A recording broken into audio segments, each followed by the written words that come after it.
Hey, how's it? So we're going to be doing some Final Cut Pro X tips today, and I've been using Final Cut for I don't know over 5 years, maybe 7 years, something like that.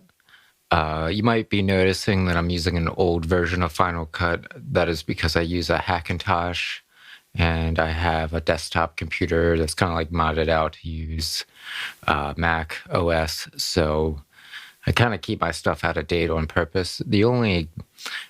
Well, I shouldn't say the only, but like the main upgrade is better color grading on newer Final Cut.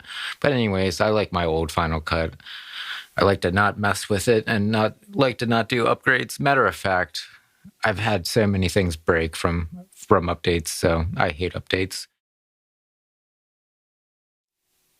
I already created a new library, and libraries are good if you are making a series and there's some sort of like coherency of multiple videos you want to keep together.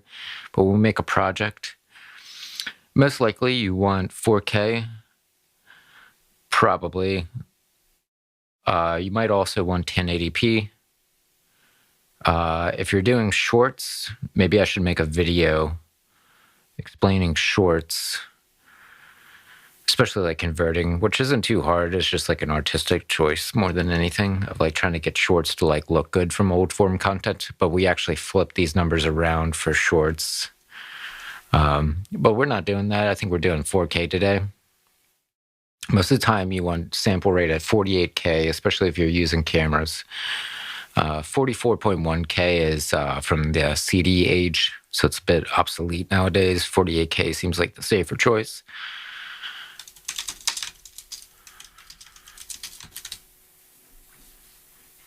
And I'm going to drag and drop my files in, which is a nice feature on Mac.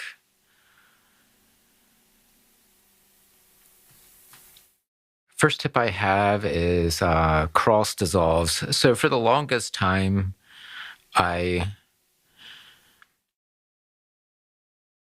me just make sure. Okay. Yeah, for the longest time, I just kind of did it like that. And I thought that was like the only purpose of cross dissolves.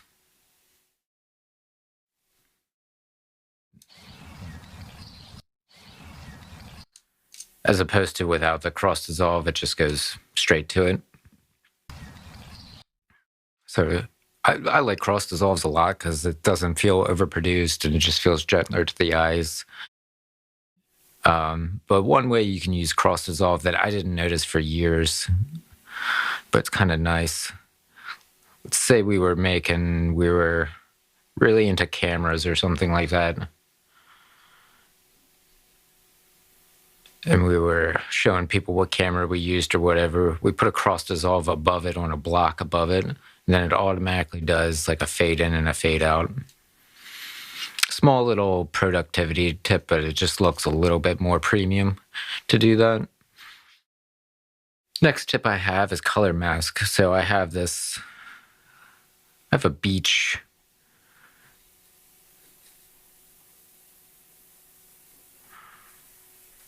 We'll fix that real quick. I'm just gonna put it over here. So I actually want this beach. So we'll do color grading, color correction.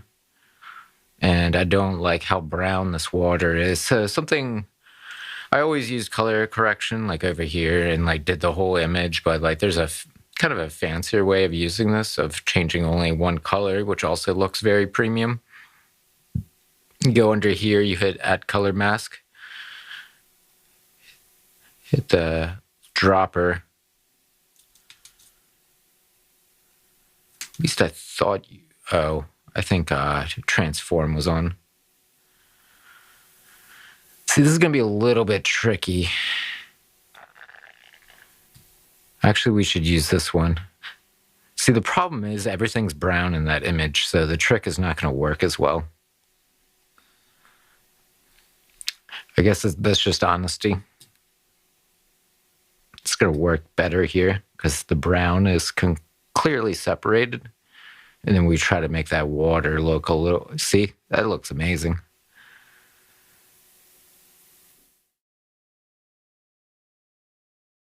What if like the other stuff turning blue really bothered you? There is a fancy way around that. I didn't plan on talking about this, but like if it really bothered you, there is kind of a way around it. And it's actually a free plugin that is Mask. Maybe the 8X Mask.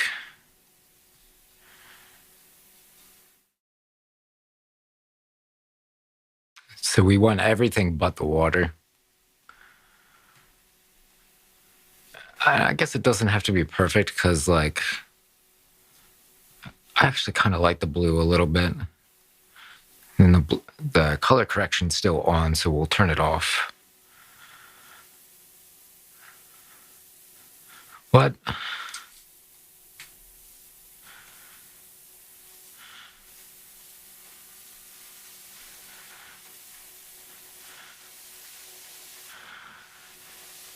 I'm kind of confused why it did that.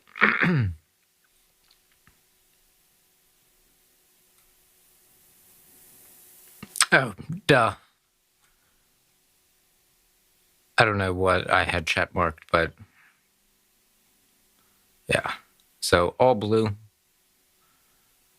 We fixed it so that only the water turned blue. That also, right? And without. If you're making like menus for restaurants or something like that and making the food look more appetizing, it's like a really nice trick to know. Another trick that I have, this is really good if you have a lot of effects on one video. And just for the sake of time, I might not do that.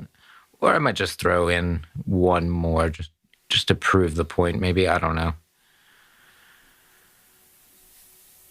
Go under Bloom. And by the way, some of the free plugins I got were from LX4D. So that's like some free Final Cut Pro X plugins. You might be able to hunt some down for free.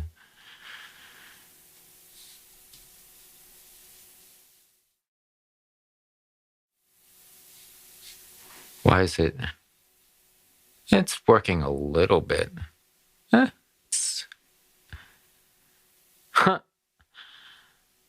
Kind of cool looking, actually. Again, this is just to prove the concept more than perfecting this. I don't know. I don't know what to add. Artifacts might be kind of cool. I guess we have to be careful not to be overproduced, and I was going to talk about that a little bit, but I hit Command-Shift-C, and then I hit Command-Shift-V.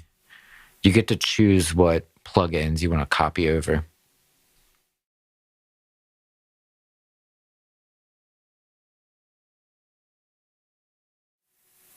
The bloom is a little bit strong, but it's kind of cool looking. Speaking of which, my other tip kind of had to do with this. This is like a different workflow, actually. But you can get a free plugin called Adjustment Layer. Then put it over the top like that. It does not do anything right away. But let's see if the copy and paste even works on that. It does. So why this is a nice workflow is like we had like a really long cut with like 117 different videos, and you went through and you picked like a color grading that made sense on all of them. Then later on, you changed your mind. If you do it the old way, you have to go and click every single box and change what you want to change. This, right, I can go up here and change the effects, and then it works with all the videos. So that's a nice way to work that is not native to Final Cut Pro. I had to download that. But that kind of makes life a little bit easier sometimes. Something I should mention as a general tip is you might want to take the time to name your files. I'm kind of guilty for not doing this. Sometimes I'm in such a rush. I guess it depends on like how large of a project it is. If it's a really large project and you're making an hour and a half long movie, you might as well set up things nicely because you're going to pay for it in the end. Obviously, if you're making like something that's 60 seconds long that is not complex, then, you know, you got to pick and choose your battles and stuff like that. I get it. But one thing I didn't really do for a while is that you can hit index over here and you can search for beach. Then it'll take me to the beach footage. Again, I used this program for 5 years and didn't even notice you could do that. That is a lot faster. Scrolling, especially on large projects, can be kind of annoying because you use this and it suddenly jumps like 5 hours later. So getting this way is kind of annoying. Matter of fact, I should turn this on because I want to show you something about that. And then right and left kind of work, but it's frame by frame, so it's super slow. I'm going to fix that actually. I guess while I'm talking about that, let's try and fix that because it either moves super slow or super fast. So there's this program called Boom MIDI Control. Switch it off of Sibelius and switch it to Final Cut Pro. You can see you need a MIDI controller for this. Sometimes MIDI controllers don't have to necessarily be that expensive. Even if you have like a piano or something weird, you might be surprised. You might have a MIDI thing somewhere. Let's see if it works. I gotta reset it. I don't know why it does this, but it wants me to boot in a certain mode. Let's see. There we go. So I have a scrub wheel, and this piece of equipment was not designed for video at all. It was designed for audio. So I even have like foot pedal stuff. That'd be getting I was messing around with that a little bit the other day for audio, but like you could even have a foot pedal that like scrolls, which I think would be kind of cool. That way both of your hands are free.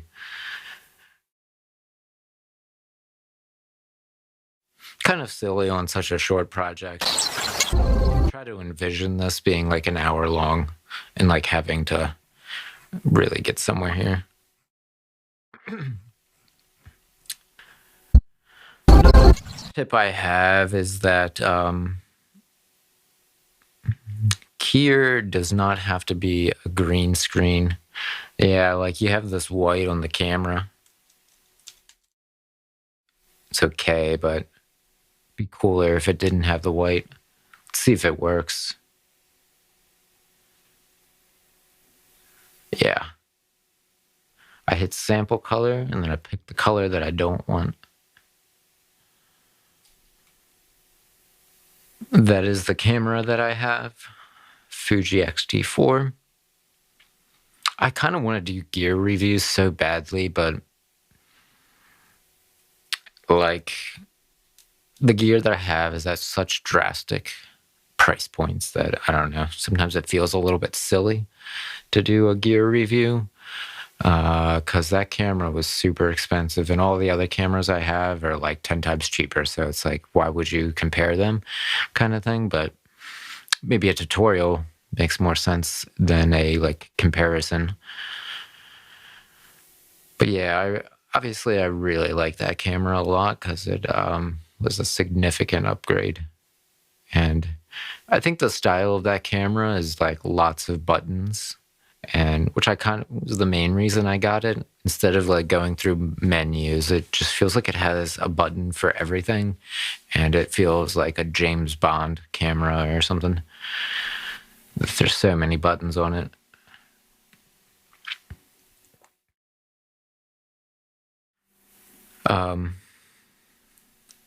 This one really wasn't one of the tips, but like sometimes like lowering the opacity just a tad can just like make it feel a little bit part of the image a little bit better. It's up to you.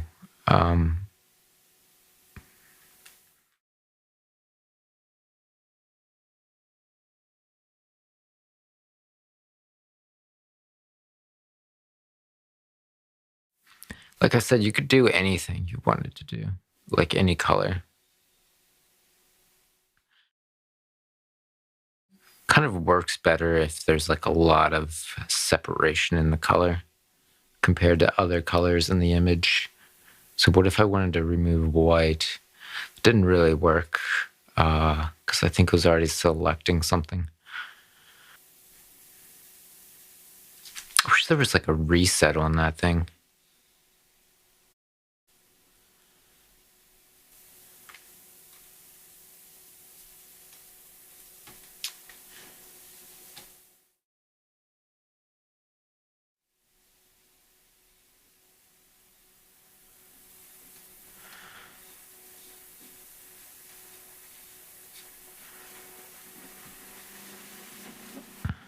I guess we'll do it the other way around, maybe. Where we keep the white, but remove everything else. I've had that problem with that. If somebody knows how to like make that easier, let me know. Sometimes just like selecting the color can be awkward. Like it tries to pick like the best one sometimes. Whatever image we want needs to be underneath. See, you have this problem sometimes of like, why doesn't it let me move this? It's because it's like connected to stuff above it. So maybe if I like move that over and delete, I should be able to move it now. Like still connected.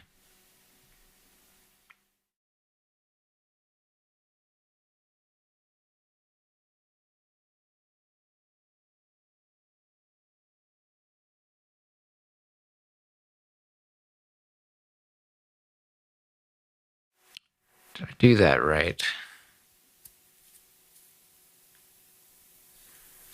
Let me add the opacity back. Yeah, I mean, it's kind of working. You have to kind of experiment with it. But I've definitely done this on music videos, and it's turned out very cool sometimes. Very, very cool. Because instead of just doing like a side-by-side clip, which just looks like, I don't know, a little bit intentional, kind of combining clips can be really cool.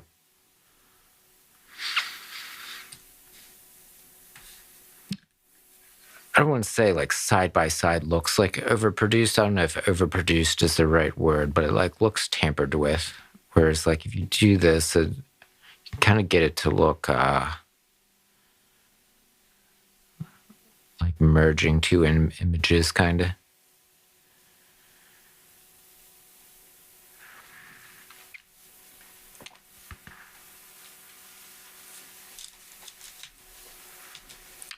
See, that kind of worked out pretty cool, right?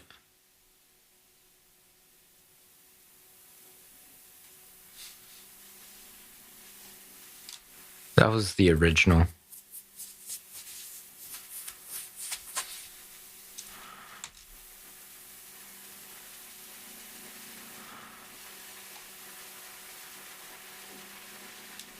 I mean, obviously, like, not really meant for a corporate boardroom or something like that, but if you're being really artistic with it. Sometimes I've just had these situations where I wanted 2 or 3 shots, like A roll and B roll at the same time, and just doing side by side looked silly, kind of. So I was like, why don't I just mix them together? The other next tip is keyframes, which, I mean, if you're experienced, you might already know about keyframes, but again, I didn't notice it for the longest time. Like one kind of keyframe you can do is like a movement keyframe. And there's probably like AI that does this faster nowadays using some fancy way, but kind of the old school way of doing it at this point Or there's like plugins that probably do it faster that automatically track, but you can still do it by hand if you want to. What if we wanted the camera to automatically move to the bottom left? We would hit position, and then what I do is I move it just a tiny little bit so that it remembers the first spot. Notice I hit that plus arrow on scale. It's a minus arrow or minus symbol now. Then I move it to where I want it to move. And it automatically, I didn't have to hit plus. It like kind of knew what I was going to do. So kind of automatically did the keyframe for me. Let's see if it automatically moves. But it's not just movement. You can do it on any effect. What if you thought the bloom was a little bit too strong, but you liked it for one moment, but you thought it was like too strong the whole time? Then you can do amount, hit the plus symbol, move it a little bit so it remembers it. Go to here, hit plus again, take it down to 0, or whatever you want to do. Maybe you just want like a little tiny bit. I didn't remember it. Oh, I did remember. Add artifacts. Oh, it's because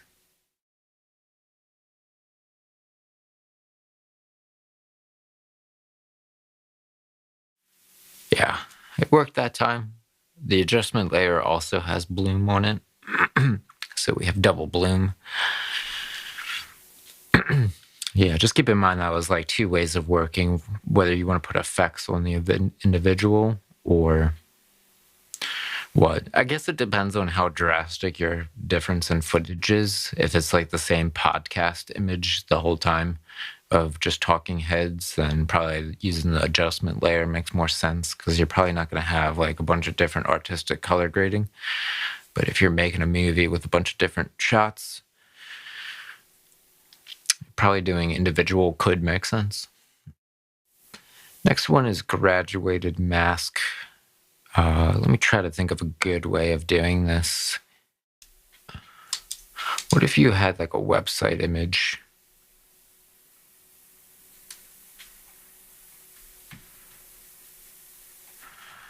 Let's say this is your website that you're trying to promote. Sometimes it can just look a little bit more premium if you do graduated mask. It does like feathering. Actually, on my website, I do feathering like this. There's something about it that just looks more professional. I'm not sure why. Yeah, that just looks slick. Like, feels like it's a part of the image rather than just like it was plopped on there with like hard edges. Take off some of the hard edges. That is native to Final Cut, so I didn't have to download that. The other way that you could use graduated mask is like, what if you wanted to make a symmetrical thing? This is getting a little bit fancy, but what if you wanted to mirror?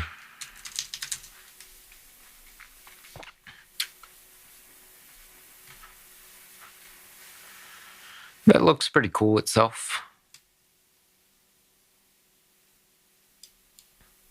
It's looking kind of wild already.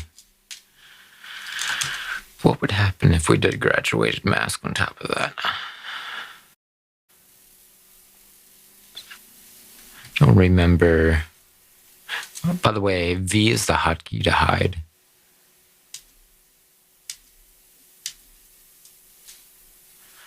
Honestly, I don't really know which direction we should do it in. Probably the other direction.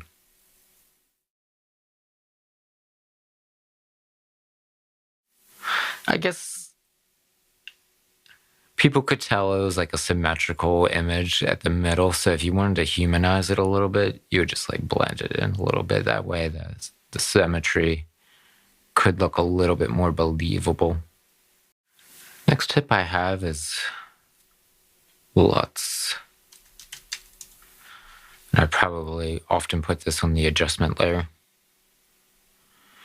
These I also downloaded for free. You could do like landscape. I think this is just color grading done by professionals, pretty much.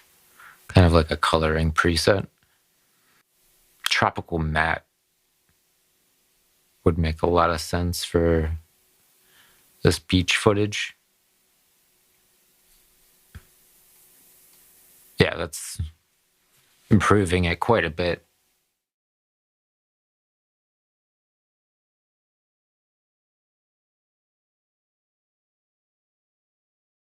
So, and again, it's applying to the whole thing. That's why the adjustment layer is so nice, because instead of dragging it on each individual cut, I'm just putting it on one, which saves a lot of time. If you wanted to do that by hand, you would just use color correction instead. Oftentimes I use both, but something about the presets do look quite good though, because I don't know, it's like copying off of cinematographers from movies or something. Sometimes it really does help give a movie look to it. And sometimes my room just looks like so plain and boring with like white walls and like that yellow light just looks so average and boring. That just raises the perceived production value a little bit. I think that's about it. I think we went over 10 tips, but the last one I have for you is Final Cut doesn't really have, it has markers. You can go up here and hit add marker. And this nice thing about Mac OS is that you can search for commands. That should be a tip in itself, because that's really helpful actually. So it has markers and you get these like little purple ones. They're like somewhat useful, but you can't really put text on them or anything, right? To do, you could mark it in red. You can mark it completed.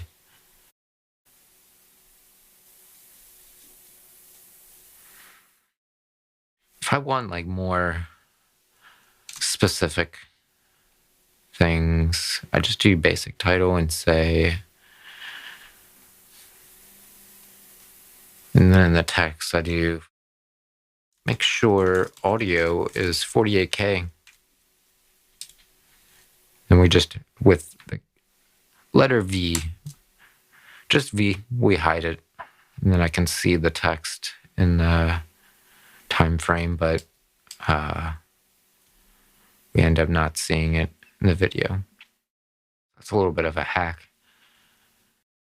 I guess there is one final tip to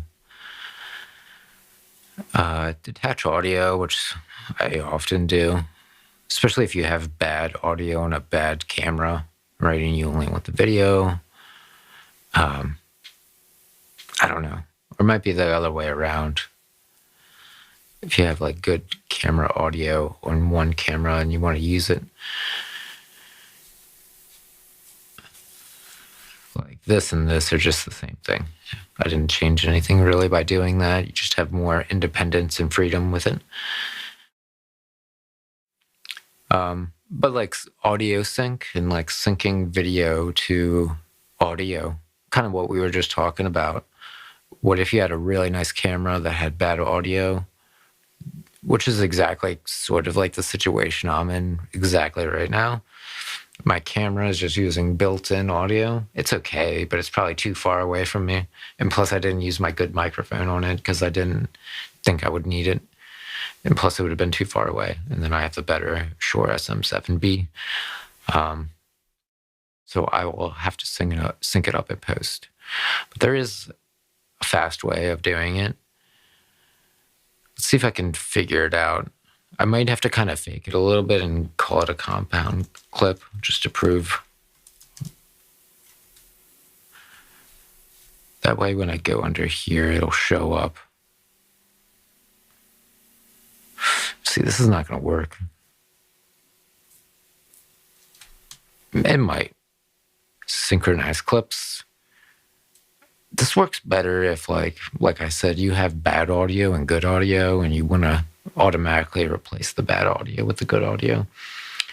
I don't do things this way. I kind of do it the old-fashioned way, where I just line up the waveforms and then just turn down the bad one. I kind of do it the old-fashioned way, partly because in music, we do like 17 takes of the song. And if I do the automatic, like sometimes it just does it wrong. Because doing 17 nearly identical versions of it, most of the time for other use cases, it won't get it wrong because every word, like everything's unique kind of, so it probably won't do it wrong. See if it even works. See, it says use audio for synchronization, so it won't really.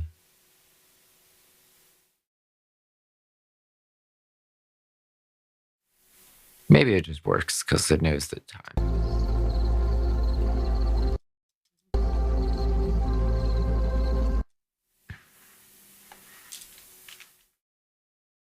So I guess that's about it.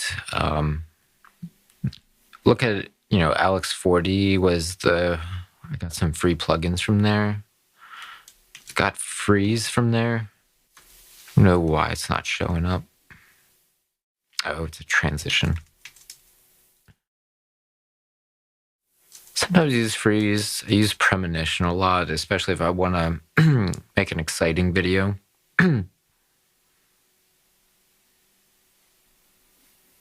Premonition just like flops back and forth.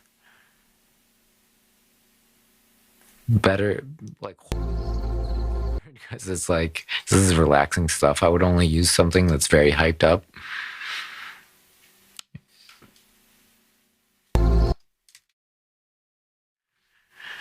Kind of like a music video, right? I use it in music videos sometimes.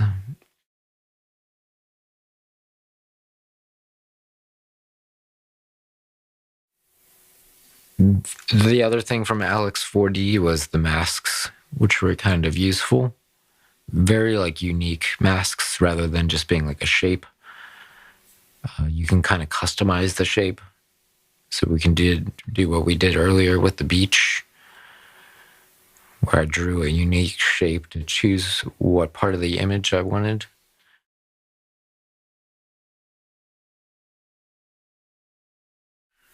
And then bulge, I think it was one.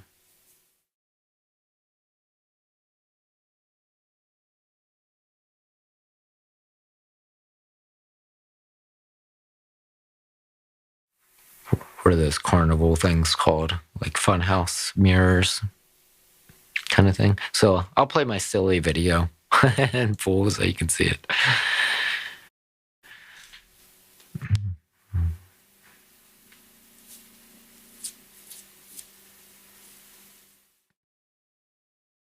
Like, just showing you the points, right? You might want to actually make better decisions than what I made.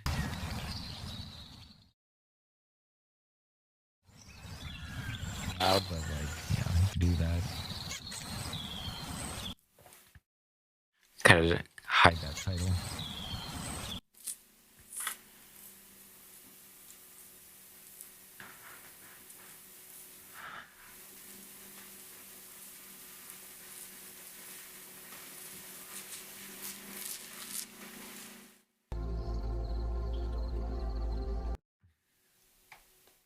That blank space is called a slug, and sometimes you want that. I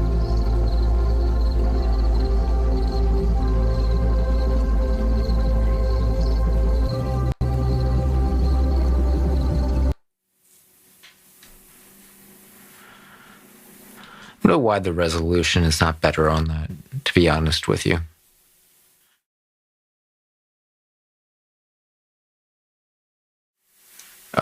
I guess maybe the final tip too. I keep on saying final, but I keep on thinking of things. Sometimes this is useful. You can make a compound clip.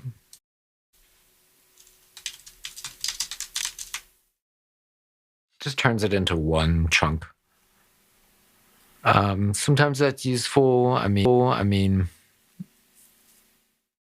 if you want to do edits and cuts inside of cuts, or the project became so complex that you kind of feel like it's done and you want to just simplify how it looks as far as editing goes. If you still want to access what's inside of it, you still can. You click on this. It takes you back into there. I don't really know how to exit out, so by exiting out, I always just clicked on the project to go back. There's probably use cases of that I'm just not thinking of.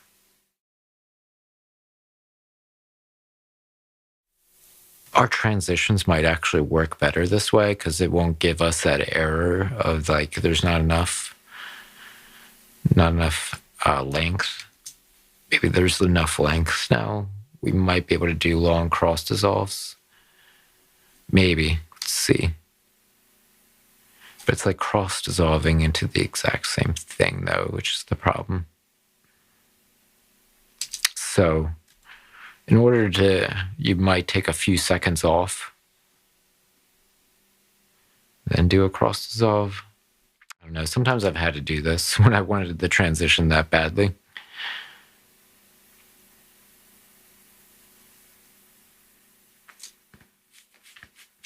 Sometimes I've had to do that when like the transition itself was like the artistic choice and I wanted it so badly.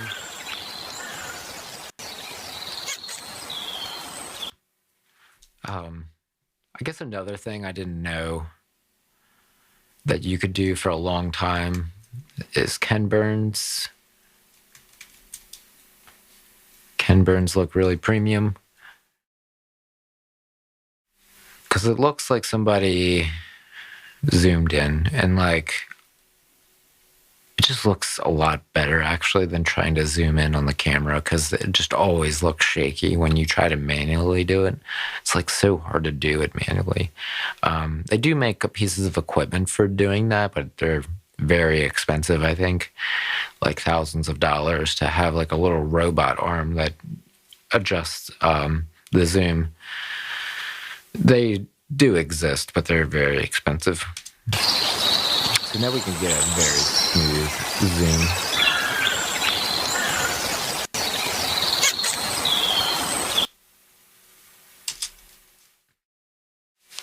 So, yeah, I keep on saying it's the end, but maybe this time it's really maybe not. One more thing is like, it's just a small thing is like, I would be careful about some of these transitions. This is just more of like artistic advice kind of thing, but like sometimes I try to stay away from these.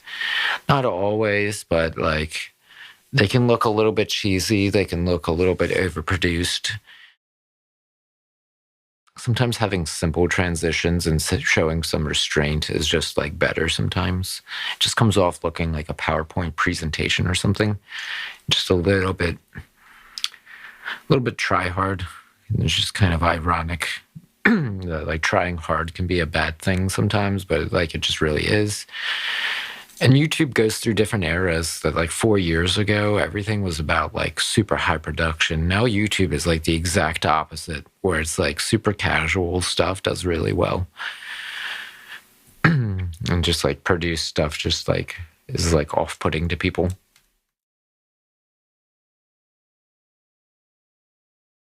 So yeah, if I do the checkers or something, I don't know, it might still rendering. I don't know. I wouldn't completely disregard them. 'Cause sometimes I just have had the time to look through them and finally found one I like. There's a few that do look really cool, but a lot of them don't look that cool. I guess the other problem I have too is like some of the titles in Final Cut are so, and I've definitely seen other people have better titles, and I'm not sure how they're doing it. I'm sure there's third-party plugins you could download to get better titles, but I've always tried to just make do with what I have, but I probably really should buy some third-party plugins for better titles. And you can see I did that because not all of this was native to Final Cut Pro, but like a lot of these are still so. I guess you get what you pay for, and these were probably free downloads, but I probably just need to buy like a $50 YouTuber pack or something.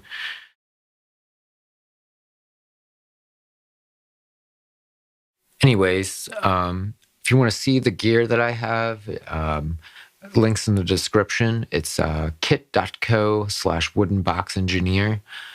You can help support the channel, any Amazon purchase that you do. I get a commission kickback for that. You know, a lot of my gear that you see around me is going to be on there. So yeah, like, subscribe, bell button, all. All right, see you later.